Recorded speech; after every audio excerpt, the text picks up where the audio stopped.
Alright, what's up? My name's Bobby, and this is Blake.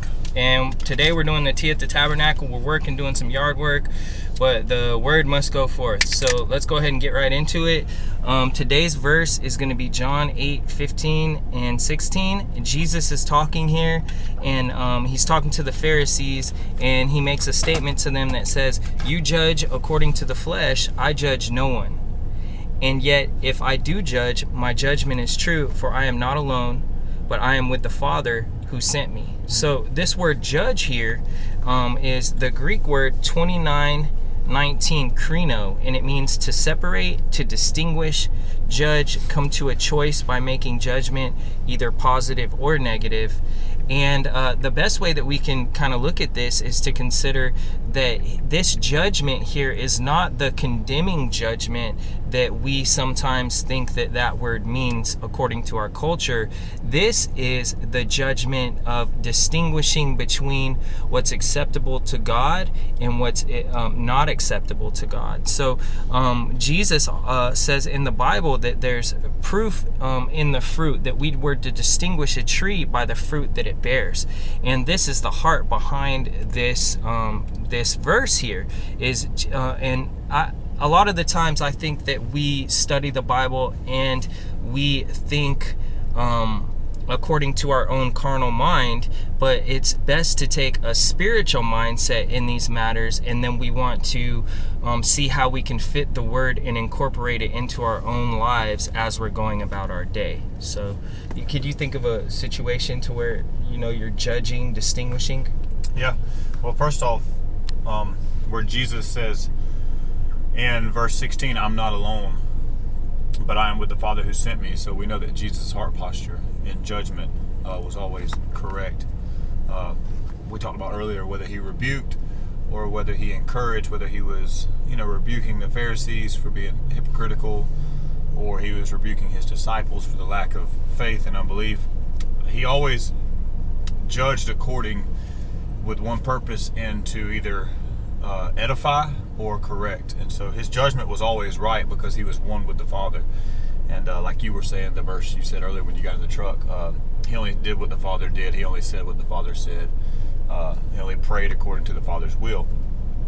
And he says, "I am one who bears witness of myself, and the Father who sent me bears witness of me." So anytime Jesus brought, we're looking at the word judgment, anytime he brought his discernment on the scene, the Father always backed it up and glorified himself. So it either convicted hearts or brought offense to those who were outside. And so even farther, let's just take that word outside and climb off the branch a little bit here toward the outside. So Paul says in 1 Corinthians 5:12, he says, "What business is it of mine to judge those who are outside the church?" He said, "Are you not to judge those who are inside the church?" And so even Paul was talking about how it was a law of, he didn't even judge those who were outside the church. He's talking about non-believers. How can you judge someone who is not under the same spiritual law that you are? They're in bondage, and you're judging them according to your standard when it's not the standard that they're living by. It's like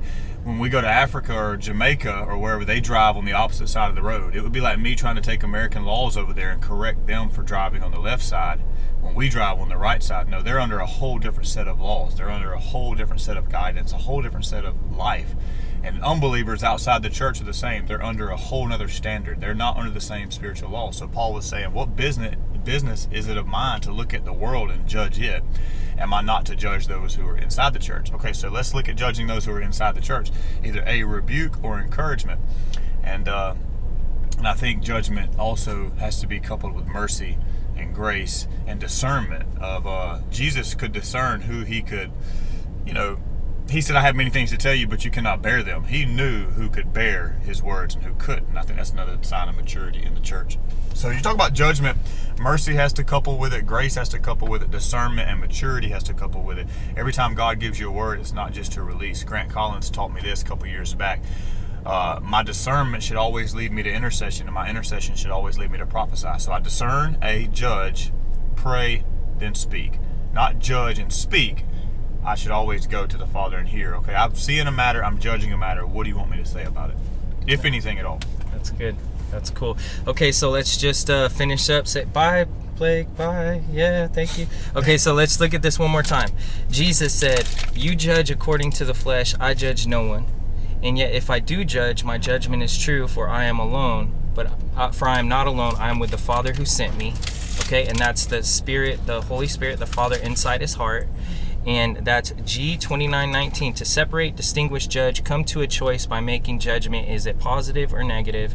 And there's always proof in the fruit. So in our own lives, whether we're weathered Christians or just beginning, whether we're at work or whether we're in the church or anything, we distinguish what's right or wrong or acceptable to God. And then after that, we go to prayer and see what to do with that, so that we protect our heart not to be condemning, judging. Yeah. So there's two there. If someone's smoking weed or drinking, we can distinguish that that's not God, and we don't want to be around that. If they are believers, we can go to them. Yeah, we can tell them, but if they're outside the church, though. Yeah, and if people are practicing sexual immorality or different things like that aren't acceptable to God, we can distinguish, we can judge or distinguish that that's God or not, and stay and abstain from it. Okay, yeah. That's the heart and the foundation of this teaching today. So just know you're not being judgmental. You're discerning the Lord's judgments, and you're protecting your relationship with God. And then anything after that, like Blake said, we need to pray about it and get wise counsel and see where to go from